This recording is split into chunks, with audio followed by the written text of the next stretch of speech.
나고요. 이거.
네, 오늘의 집회 시작하겠습니다.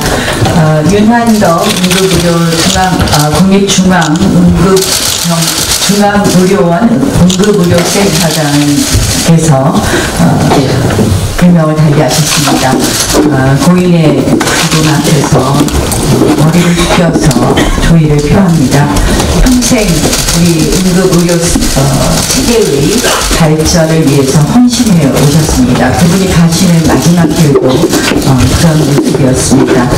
그분의 죽음을 앞에 두고 저희 대한민국의 응급의료 체계가 한 단계 발전할 수 있도록 저희가 더 노력하겠다는 말씀 드립니다. 이따 오후 2시에 우리 윤한덕 우리 센터장님 조문을 가려고 합니다. 같이 가주시는 분들 같이 해주시면 감사하겠습니다. 독립선언이 오늘로 100주년을 맞았습니다. 민족 자결주의와 동양의 통화를 외쳤던 이 선구적인 선언은 3.1 운동을 비롯해 민족운동을 일으키는 지렛대 역할을 했습니다. 또한 많은 아시아 약소국의 독립투쟁에도 큰 영향을 미쳤습니다. 오늘이 선조들의 숭고한 민족사랑과 독립정신을 되새기는 하루가 되었으면 합니다. 마침 일본에서도 지식인 226명이 뜻을 모아서 성명을 발표했습니다. 식민지 지배에 대한 반성과 사죄야말로 한일, 북일 관계를 지속적으로 발전시키는 일이다. 이런 성명을 냈다고 합니다.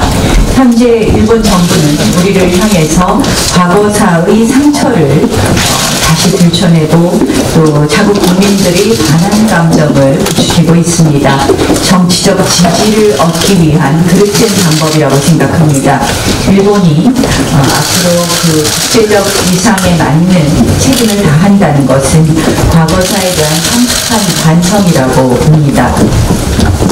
일본 정부와 정치인들이 지식인들의 조언을 경청하고 한일 관계의 긴장을 고조시키는 언행을 중단해 줄 것을 요구합니다. 또한 우리 정부도 일본 정부와의 소통의 끈을 놓지 않기를 다시 한번 촉구합니다. 말만 있고 실천이 없는 문재인 대통령의 경제 행보가 이어지고 있습니다. 문재인 대통령이 어제 중소기업인들과 간담회를 갖고 혁신성장을 재차 강조했습니다.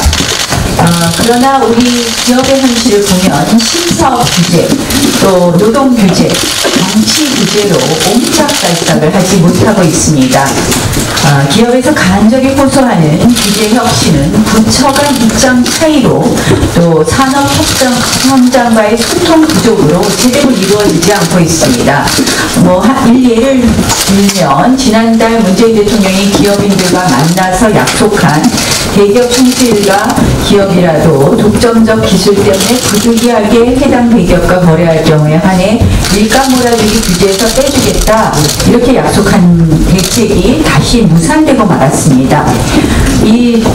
도대체 이 여러 가지 경제 행보를 보이는데 실질은 다르니 누가 이것을 믿을까 이런 생각을 해봅니다. 어제 간담회에서 기업들도 토론했듯이 현장의 실정을 모르는 노동정책도 규제 부담을 가중시키고 있습니다. 미국 헤리티지 재단이 발표한 2019년 경제자유지수에서 우리나라의 노동규제 자유도는 97위에 불과합니다. 또 문재인 정부가 최근에는 스튜어드십 코드를 강행해서 사실상 연금사회주의 첫 발을 디딘 것 아닌가 하는 그런 우려도 지금 높아지고 있습니다. 결국 정부 규제가 추가된 것입니다.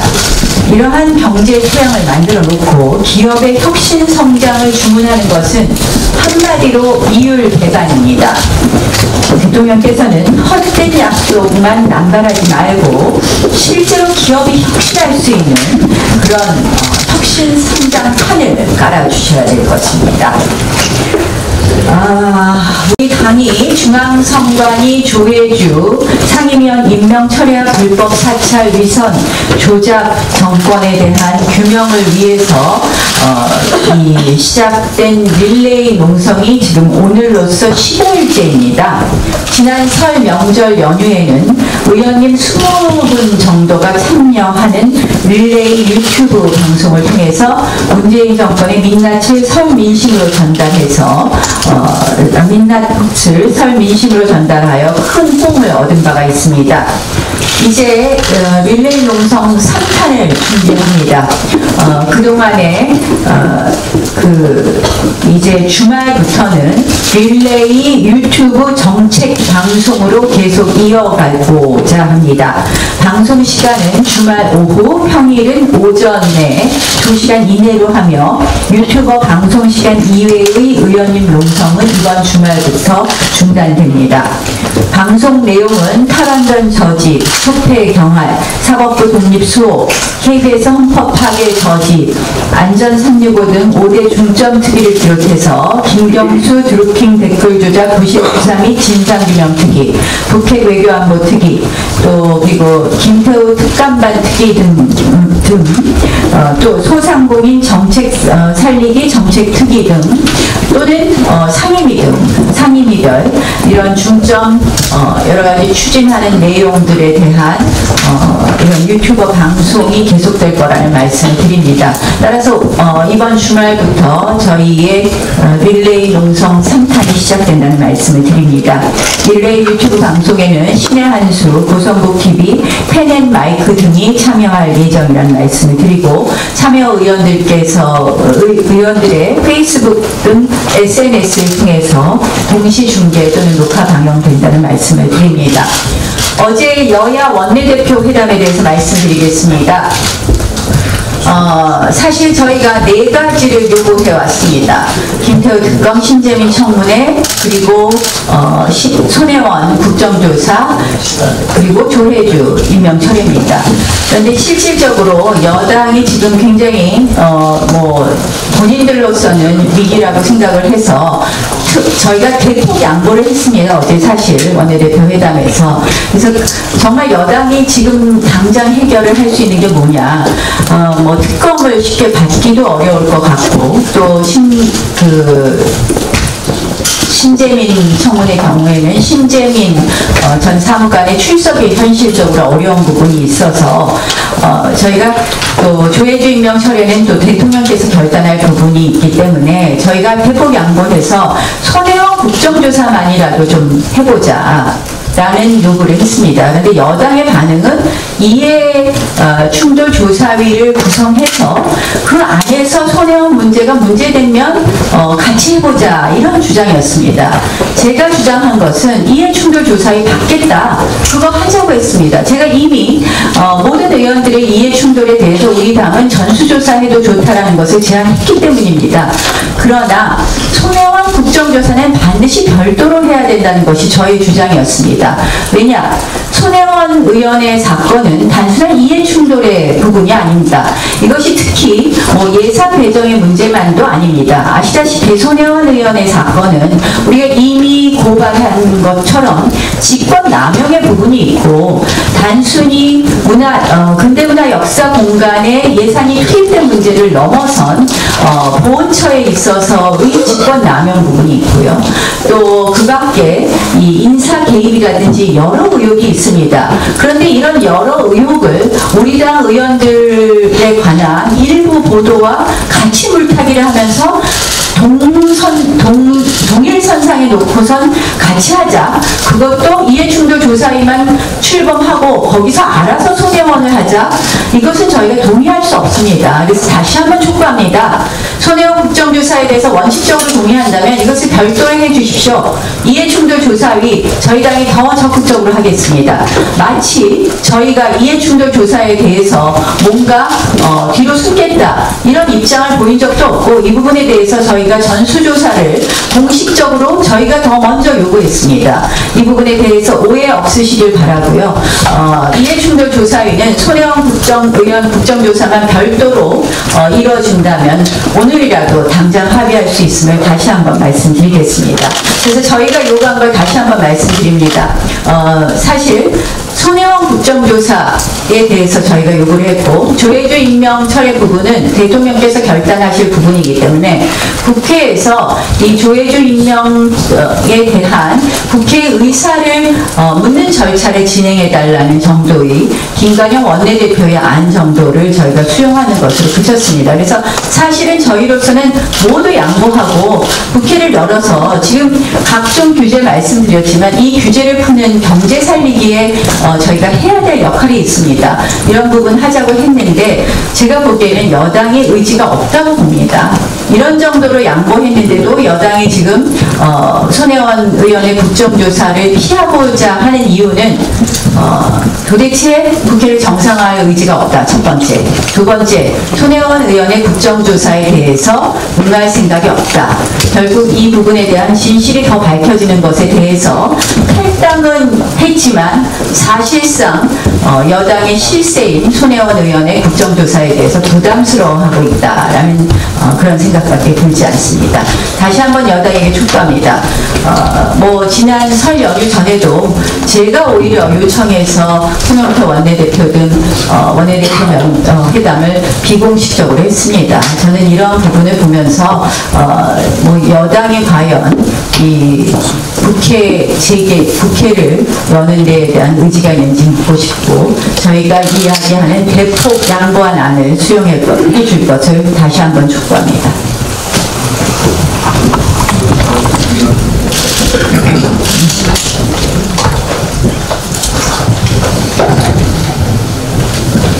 네, 설 민심으로 나타난 여러 가지 국민들의 여론 중에 하나가 그렇게 설 민심만 열면 통을 얘기하는 대통령이 왜 국민들이 지금 의혹을 가지고 있고 대통령의 입장이 무엇인지 알기를 원하는 문제들에 대해서 일체 입을 열지 않는가 하는 것이었습니다.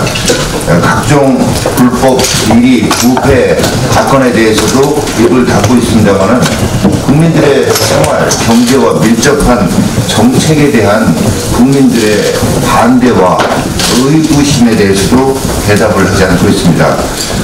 오늘 잠시 후에 탈원전 처리 특위에 최현애 단사께서 자세하게 말씀을 하시겠습니다만 탈원전 정책이 잘못됐다고 그래서 이 정책을 고쳐야 된다고 많은 국민들이 또 언론에서도 심지어 여당 내부에서도 얘기되고 있음에도 불구하고 이에 대해서 대통령이 언급을 하지 않고 있습니다. 이에 대한 대통령의 언급이 필요하다고 생각하고 대통령의 답을 요구합니다. 최근에 기재부가 국민이 궁금한 우리 경제 팩트체크라고 하는 제목의 자료집을 만들어서 현재 초등학교까지 초, 중, 고등학교, 대학, 지자체, 공공기관 등에 수만 부를 뿌리고 6분짜리 홍보 영화도 제작했다고 합니다. 그런데 그 내용을 보면 정말로 저희가 얘기하는 위선정권, 조작정권 이 말이 딱 들어맞는다 이렇게 할 수밖에 없는, 어떻게 이렇게 낯뜨거운 자료집을 만들어내서 국민을 속이고 우리 아이들까지 속이는가 싶을 정도의 자료집을 냈습니다. 수출이 2달째 마이너스인데 양호한 성장세를 이어나가고 있다. 이게 팩트입니까? 이게 팩트체크예요. 청년 실업률이 역대 최악인데도 청년 고용률과 고용의 질이 개선되고 있다. 이 말장난, 이 정도면 여론 조작, 댓글 조작으로 집권하고 통계 조작, 예산 조작도 모자라서 이제 아이들 가르치는 이런 자료집마저 이런 식의 조작 자료집을 내야만 될 정도로 이 정부가 경제를 망치고 있다는 것을 역설적으로 웅변으로 보여주고 있는 거라 생각되고, 이게 여당이 얼마 전에 미국만 빼면 한국 경제가 OECD 성장률 1위라고 했던 이 얘기하고 뭐가 다르겠습니까? 자신들만 모르고 온 국민이 비웃는 줄도 모르고 이런 짓을 하고 있습니다. 정부는 정말 자화자찬 홍보를 위한 이런 지에 국민 혈세에 퍼붓지 말고요. 잘못된 경제정책 방향 바로잡기 바랍니다. 어제 제가 우리 김용균 우리 근로자의 사망을 애도하면서 정부 여당에 몇 가지 얘기를 했더니 그에 대해서 반응이 나왔는데 참으로 유치하기도 하고 한심하기도 합니다. 저는 제 얘기에 대해서 그런 반응을 보인 모 여당 의원과 여당 측에 일단 그 알러지 치료부터 좀 하라라고 하고요. 아니 우리나라의 이 좌파들은 참으로 이상한 것이 자신들을 좌파라고 부르는 거를 본인들이 그렇게 싫어해요. 그 사회 문제에 대해서 좌파식 해결 방법도 있을 수 있습니다. 근데 좌파를 좌파라고 부르지 않고 뭐라고 불러야 됩니까? 근데 그런 좌파식 해결 방법이 문제가 있다라고 얘기를 했는데 그걸 색깔론이라고 오히려 이렇게 덮어씌우는데, 색깔이 세상사에 하다 보면 분명히 있는 거죠. 근데 색깔론에 대해서 그 알레르기 반응 보이는 그 알러지부터 치료해야 제대로 우리 사회 문제를 볼 수 있지 않을까 싶습니다. 저희한테 반성하라고 그랬는데 반성은 여당이 해야 됩니다. 안전 문제를 그렇게 몰고 늘어져서 집권을 했으면 안전 문제에 대해서 뭔가 좀 개선된 게 있어야 될 거 아닙니까? 눈만 뜨고 일어나면 화재 사고, 해난 사고, 온수관 사고, 통신구 사고, 행선 사고, 사고가 끊임없이 이어지는 이런 사고 공학을 만들고 나서 지금 이거에 대한 반성하라고. 그러면 이거를 김영준 우리 사망자 근로자분에 대해서는 어제도 제가 애도를 표했습니다만 거듭 애도를 표합니다. 그런데 이걸 공공기관을 만들어서 해결하겠다니, 그러면 지금 얘기한 거 이 사고 날 때마다 전부 공공기관 다 만들죠. 예? 왜 공공기관 이건 안 만듭니까? 지금 참 저기는 우리 문한덕 센터장 돌아가신 거에 대해서 온 국민이 애도하고 있습니다. 이런 문제에 대해서도 좀 같은 정도의 관심을 가지고 정부 여당이 나서야 될 거 아닙니까? 왜 민주노총에 관심 갖는 사건만 이렇게 나서냐 했습니다. 바로 이 정권이 민주노총에 포획된 정권이다. 그래서 이런 거 아닌가? 민주노총의 P2에 끌려다니고 있는 정권 아닌가? 이런 말씀을 드리지 않을 수 없습니다. 우리 보고 반성하라고 그랬는데 적어도 이명박 박근혜 정부 때는 이렇게 민주노총이라든가 빚진 거에 대해서 빚쟁이한테 끌려다니는 그런 국정운영은 하지 않았고요. 이명박 박근혜 정부 때는 이 정도로 서민과 자영업자들이 몰락해가는 경제를 망치는 경제 운영을 하지 않았다. 이렇게 답을 돌려드리면서 반성하라라고 하는 그대로 똑같은 답을 돌려드립니다. 네.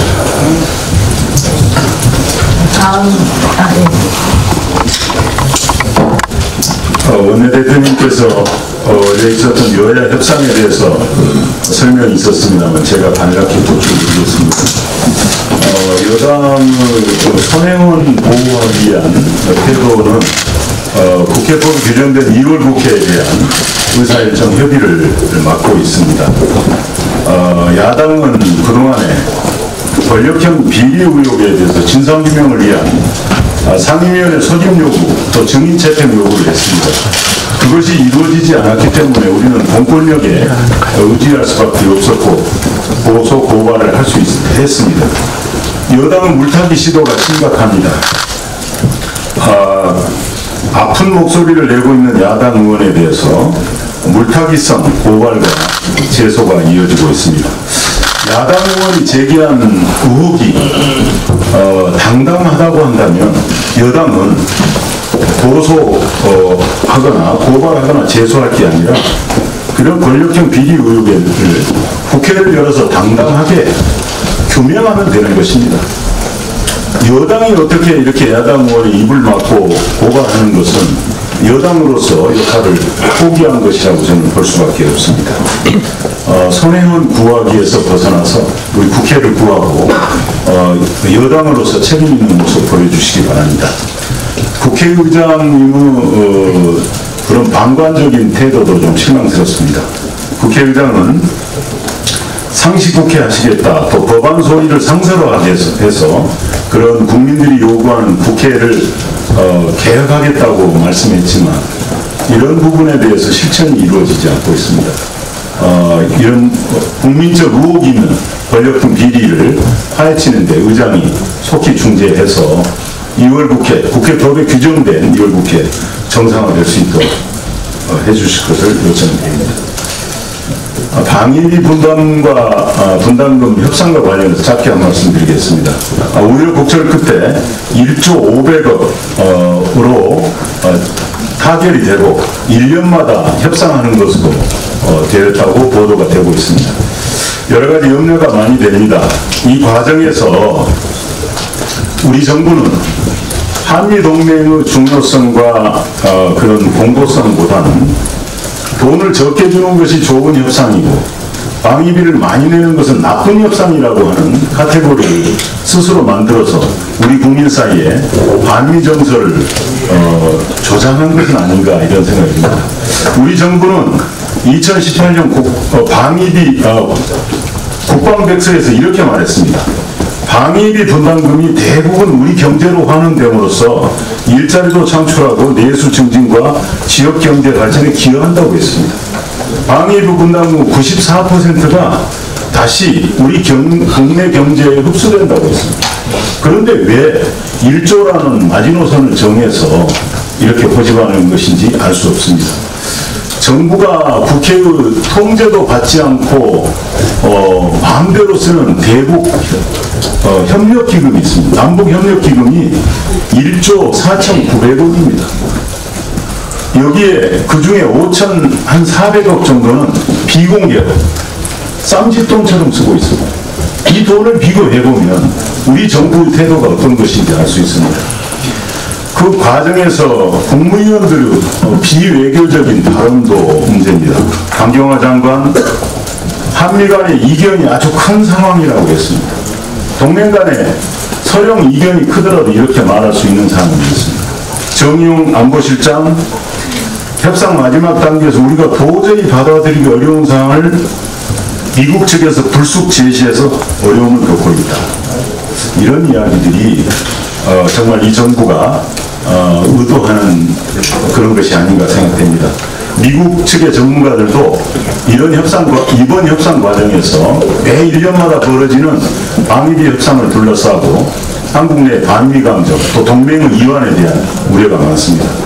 이런 협상 꼭 국회 비준 동의안이 넘어오면 단단히 따져보도록 하겠습니다.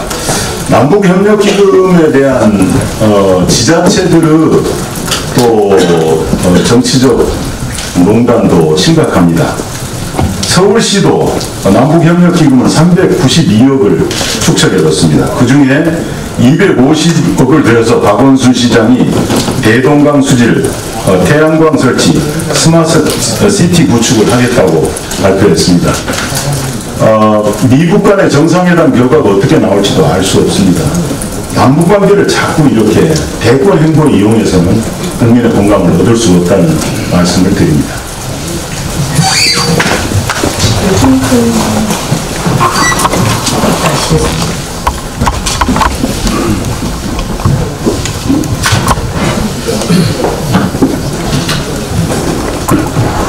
예. 조금 전에 우리 정책위자께서도 언급을 하셨는데 정부와 여당이 고 김용균 씨 사망사건을 계기로 발전회사 운전 분야에 종사하는 민간기업 직원들을 공공기관을 세워서 직고용하게 됐다는 이 부분은 대단히 큰 문제들을 많이 가지고 있습니다.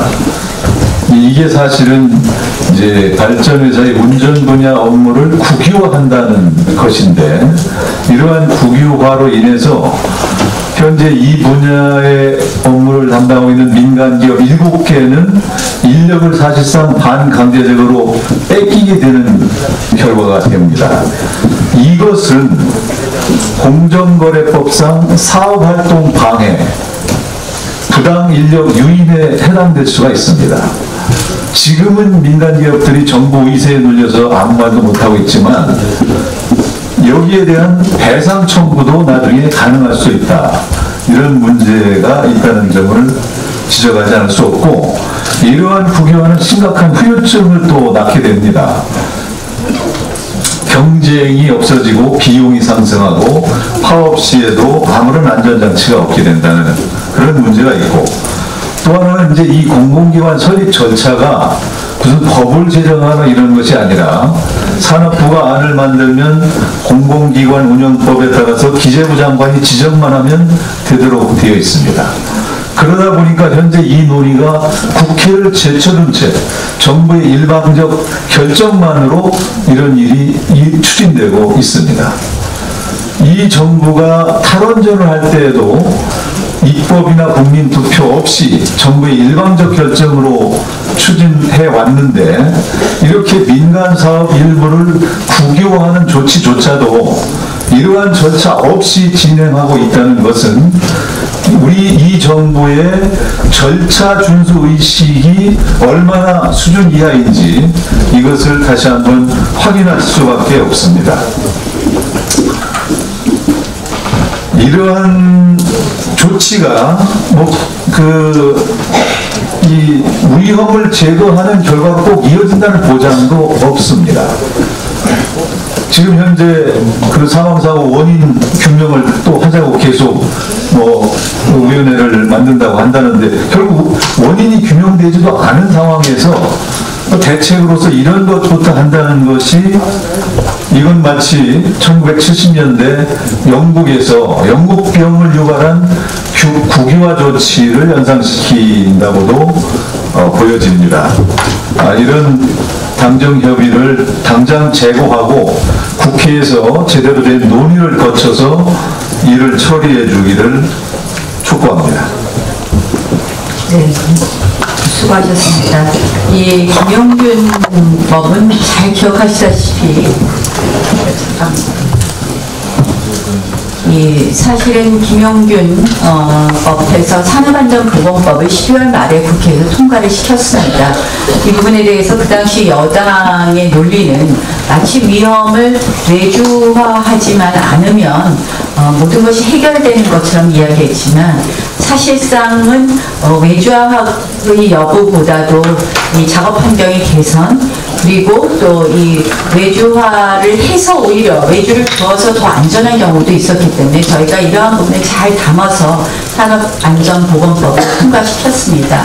그런데 이렇게 절차적 정당성을 무시한 여러 가지 지금 잘못된 그 후속 조치에 대해서 지금 의장과 또 위원장께서 잘 지적하셨지만 이러한 부분이 결국은 나중에 이 정부의 이 잘못된 정책 결정 과정 그리고 이런 정당성이 결여된 정책 과정에 대해서 정책 결정 과정에 대해서는 앞으로 손해배상 책임을 물을 수 있다. 또 그러한 부분에 대해서 자유롭지 못하다는 것을 다시 한번 말씀드립니다. 박대출 의원님.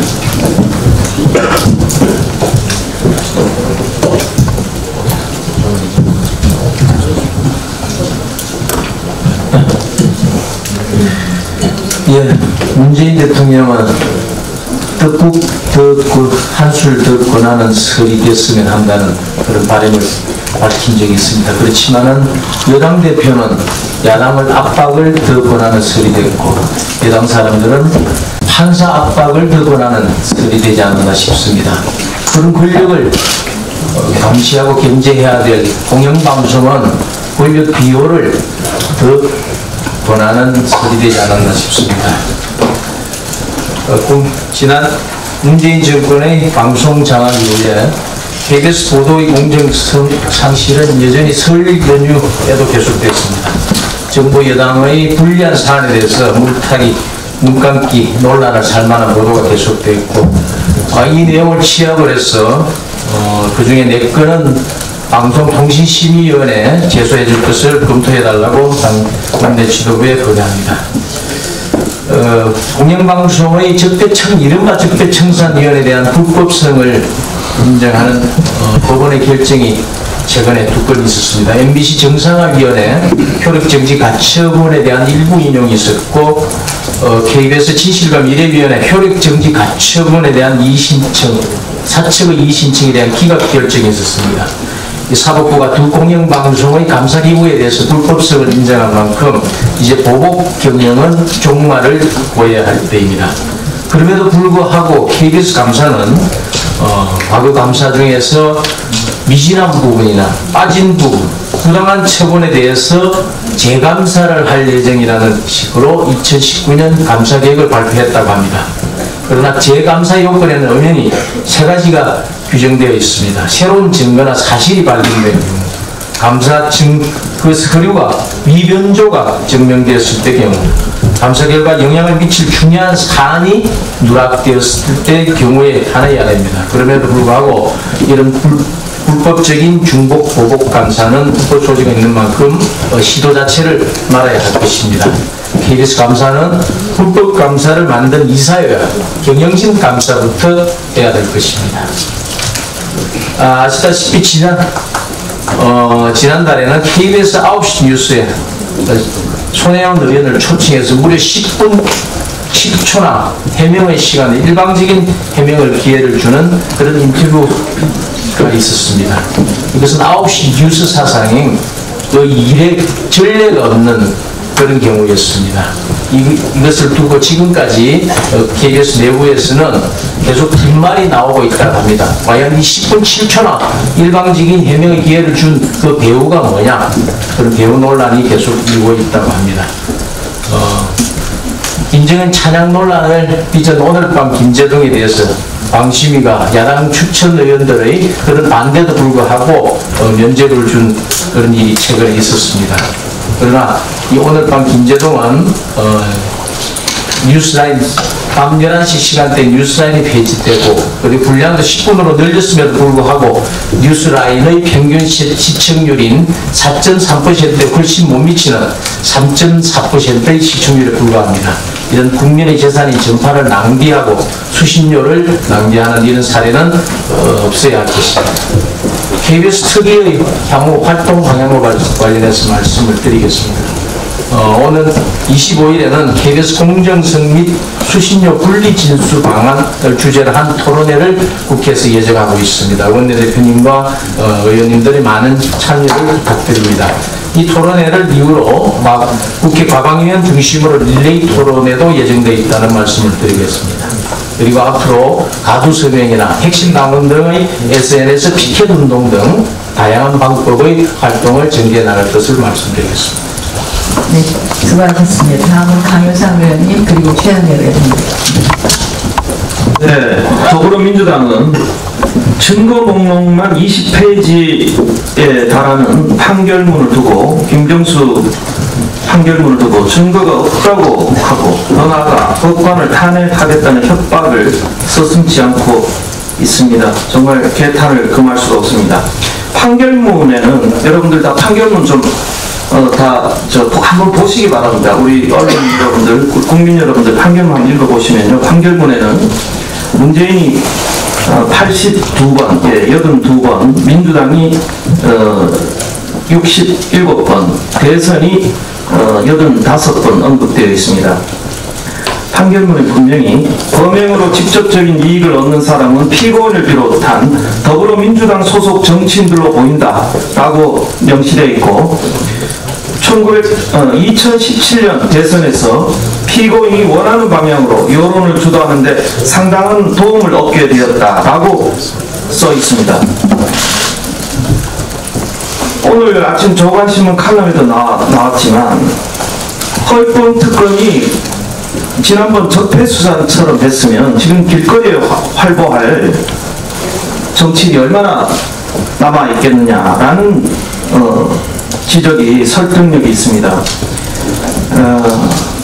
만약 허위범 특검에게 충분한 시간과 여론의 지원이 있었고 또 여권의 방해가 없었다면 구속된 사람은 김경수에 그치지 않을 것입니다. 우리는 진상을 원합니다.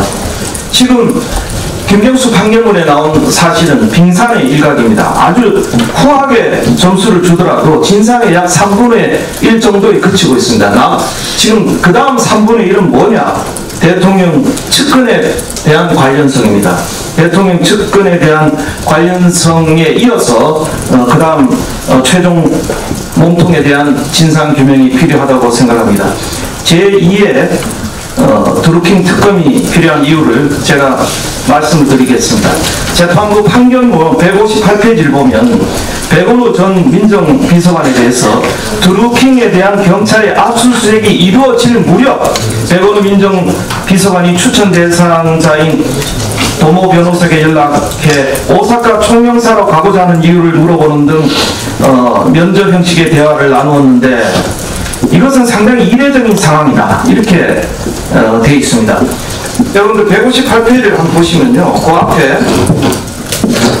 왜 그러면 센다이 총영사로 임명된 그걸 제안했느냐라는 게 있습니다. 이 제안은 청와대 인사담당 행정관이 대안으로 센다이 총영사직을 먼저 제안한 것인데요. 판결문에 이렇게 나와 있습니다. 피고인이 이를 김동원에게 제안한 것은 센다이 총영사 임명에 관하여 단순한 추천 의견을 제시한 것에 불과하다고 보기는 어렵고 임명권자에게 사실상 상당한 영향력을 행사하여 이를 성사시킬 수 있는 높은 개연성이 있는 지위에서 센다이 총영사로 임명될 수 있도록 해주겠다는 의사를 표시한 것으로 보아야 한다. 이렇게 명시가 되어 있습니다. 자, 35페이지와 58페이지에는 송인배 비서관에 대한 사실이 적시가 되어 있습니다. 바로 이 송인배를 통하여 김경수 지사를 드루킹이 만났는데요. 이 송인배 비서관은 정권 출범 초기에는 문고리에 해당하는 제1부속 비서관이었습니다. 이 사람에게 어떻게 이걸 드루킹을 소개를 받았는지, 왜 송인배로부터 소개를 받았는지, 그러면 그 문고리에 사실상 해당하는 송인배 비서관은 이러한 사실을 대통령에게 보고를 했는지, 이런 것이 추가로 밝혀져야 합니다. 국민은 그냥 이 진상이 덮여져서는 안 된다는 것을 이번 추석 민심을 통해서 확연히 보여주고 있습니다. 백원우가 해필 드루킹에 대한 경찰의 압수수색이 이루어질 무렵에 이 면접을 했다는 것은 바로 이러한 드루킹 사태가 굉장히 불리하게 돌아갈 때 청와대가 개입한 것이 아니냐라는 의혹을 낳기에 충분합니다. 이런 합리적인 의심을 당연히 할 수 있는 거죠. 그렇다면 백원우 비서관의 상관인 조국은 이 사실을 알고 있었는지 이러한 것에 대한 명백한 조사가 필요한 것입니다. 검찰이 하지 않으면 특검이 필요한 이유인 것입니다. 35페이지에 보면 분명히 판결문이 나와 있습니다. 판결문 판사는 기초적인 사실관계, 다음과 같은 사실들이 인정된다 이렇게 분명히 적시를 하고 있습니다. 민주당은 정말 터무니없는 주장을 적고 민주당 앞으로 이런 그 진상조사에 민주당이 협조해야 된다. 민주당은 지금 조사 대상입니다. 민주당 의원들은 조사 대상자들이 이런 참 터무니없는 주장하는 거 보면 참 기가 막힐 따름인데요. 제2의 특검이 필요한 제2의 특검은 저는 드루킹 대통령 측근 커넥션 특검이다. 저는 이렇게 명명하고 싶습니다. 제2의 특검을 통해서 대통령 측근의 개입에 대한 진상이 밝혀지고 더 나아가 최종적인 몸통의 진상이 밝혀지길 바랍니다. 이 부분은 앞으로 특위에서 특위 의견을 표시하시고 특위에서 논의해 주시기 바랍니다.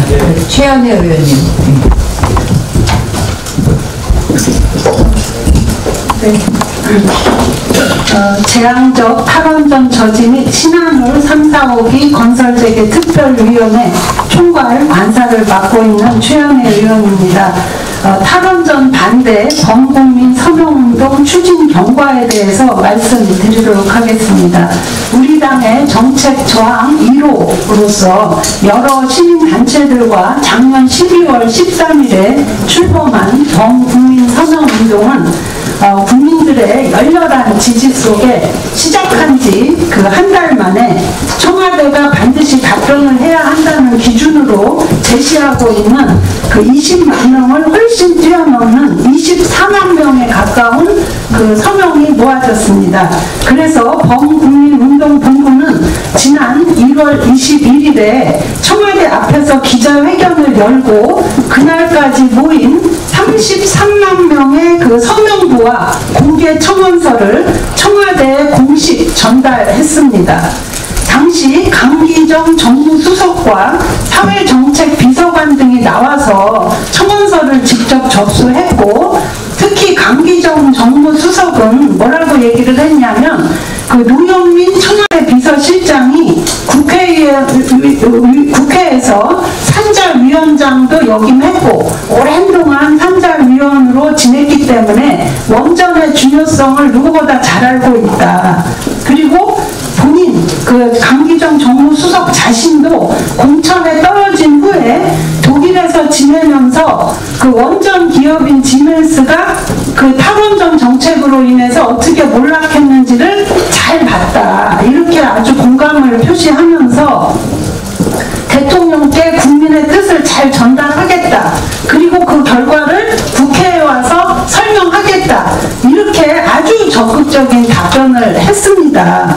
그런데 문제는 청원서를 제출하고 지금 20여일에 가까운데 아직까지 이런 반고 아무런 그 답변이 없다는 것입니다. 우리 범국민운동본부는 이 정보가 뭐 미국 정상회담에다 뭐다 하면서 얼렁뚱땅 그냥 넘어가려는 게 아닌가 그 의심을 하고 있는 상황입니다.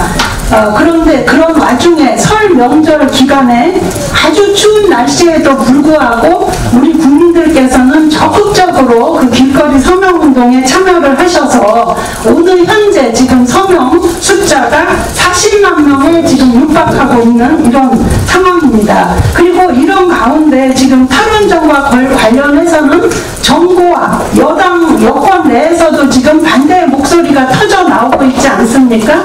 소위 여당의 2인자라는 그 송영길 의원, 또 여당의 대표적인 경제통인 최은열 의원이 말씀하셨고, 또 국책연구기관인 에너지정책 정책연구원의 그 원장도 신한울 3, 4호기 건설이 재개돼야 한다는 취지의 지금 발언을 하고 있습니다.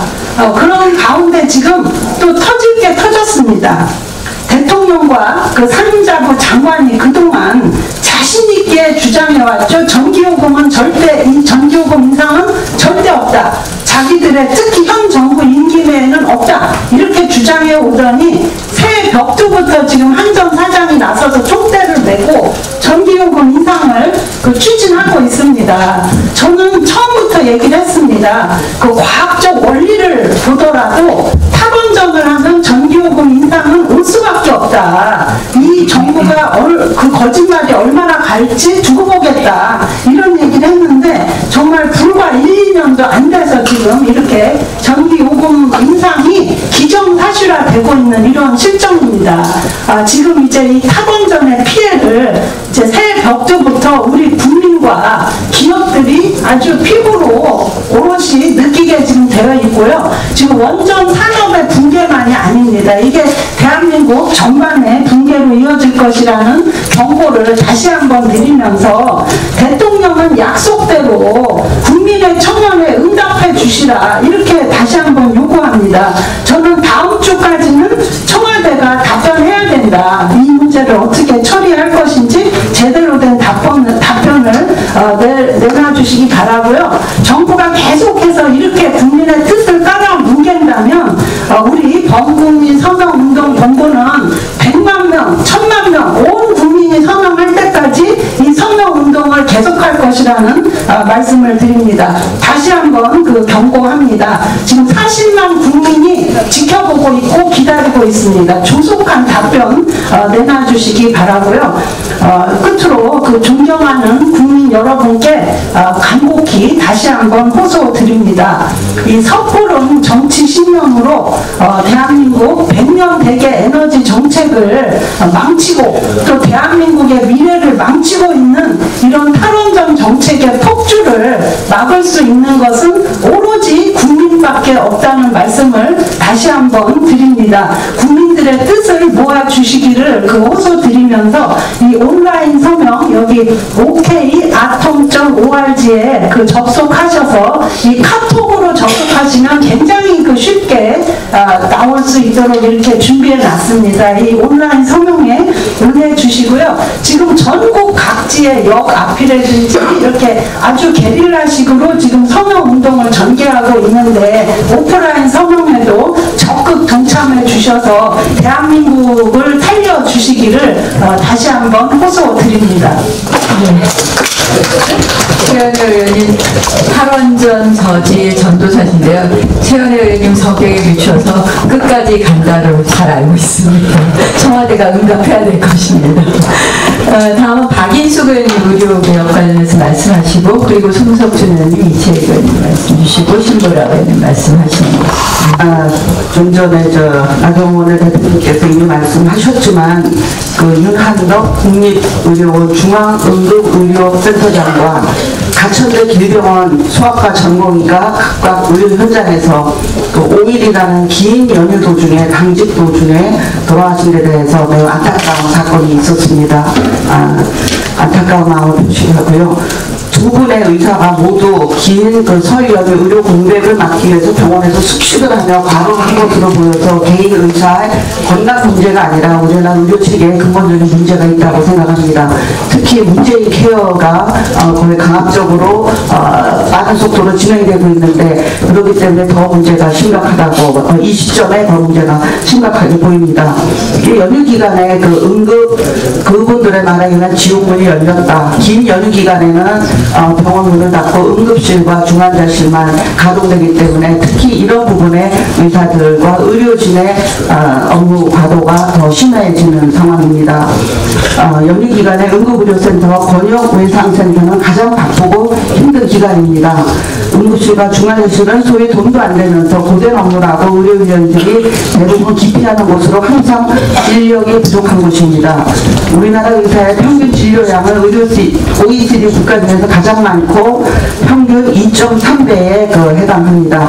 종합병원, 대학병원급의 의료기관은 특히 선호하는 국민정서 때문에 대형 병원에 근무하는 의사들, 특히 응급실, 중환자실의 진료량은 더욱 가중되고 있고, 아까 말씀드렸듯이 문케어 때문에 이런 대형 병원, 종합병원의 업무량이 특히 더 가중되고 있습니다. 따라서 국민을 위한 안전진료가 위태로워지고 있습니다. 윤 센터장님 같은 분은 모두가 기피하는 곳을 마다하지 않고 헌신한 분입니다. 또한 전공의도 의사이자 수련을 받는 교육생이라는 이중적 지위로서 일주일에 최대 88시간을 근무하는 매우 열악한 처지에 놓여 있습니다. 대다수 병원 의사들은 근로기준법상 규정된 근로시간이 아닌 사실상의 휴식기간도 없이 non-stop으로 24시간 7일, 주 7일 근무를 하고 있는 지극히 열악한 노동 현장에 처해 있습니다. 골든타임을 놓치면 안 되는 환자들을 위해서 정부는 하루종일 응급의료의 적정 수가를 마련하고 인력 양성과 인력 수급 등 응급의료 체계 구축에 힘을 쏟아야 할 것입니다. 또한 진료 중에 환자 칼에 살해를 당하는 임세현 교수 사건도 있었고 살해 미수 사건도 있었습니다. 사람을 살리는 직을 수행하면서 자신의 건강과 안전은 돌보지 못하거나 보호받지 못하는 현실이 개탄스럽습니다. 다시는 이러한 불행한 사건이 일어나지 않도록 적정한 근무 환경이 조성되어야 합니다. 우리 당도 제1야당으로서 이런 문제를 지지하고 의료인뿐 아니라 국민 모두의 건강과 안전을 위한 해법을 위해 발벗고 나서야 할 것입니다. 언제까지 부실한 의료체계를 대신해서 또다시 젊고 유능한 의사의 희생과 헌신함만 기대해야 하는지 안타깝고 개탄스럽습니다. 제대로 된 응급의료 시스템을 통해 경각을 다투는 환자를 한 사람이라도 더 구하는 것이 의사들의 숭고한 희생이 헛되지 않게 되는 길입니다. 이상입니다. 네, 수고하셨습니다. 우리 의원님들 다른 분들 계셨지만 오늘 마지막으로 신보라 의원님, 청년 최고에 출마하는 신보라 의원님께서 쓰레기 관련해서 발언하시는 것으로 길게 마무리하겠습니다. 네, 양해해 주셔서 감사합니다. 이번에 있었던 필리핀 불법 수출 폐기물 관련해서 말씀을 드리겠습니다. 이번 필리핀 불법 수출 폐기물 반입은 국제적 망신이고 또 대한민국이 쓰레기 수출국이란 오명을 뒤집어 쓴 초유의 사태다라고 말씀을 드릴 수 있겠습니다. 그런데도 환경 대책을 조속히 내놓아야 할 환경부가 무대책, 느림보 대응이기 때문에 굉장히 답답한 상황입니다. 필리핀 관세청이 우리나라 불법 폐기물 수출을 적발한 것이 지난해 7월과 10일이었습니다. 그럼에도 불구하고 정부는 뒤늦게서야 폐기물 반입을 위한 행정 절차에 돌입을 했고, 그래서 이번 설 연휴 기간에 불법 폐기물의 국내 반입이 다시 이루어지게 됐습니다.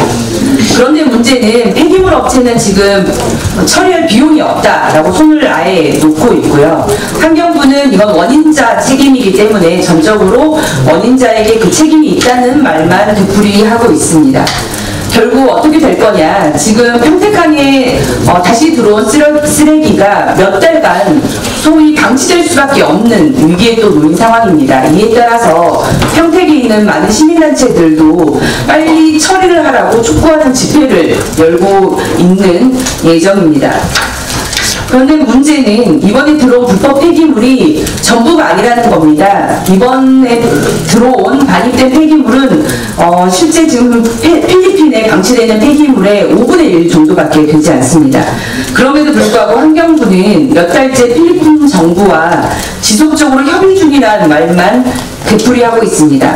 결국 처리에 뒷짐을 지고 있는 것입니다.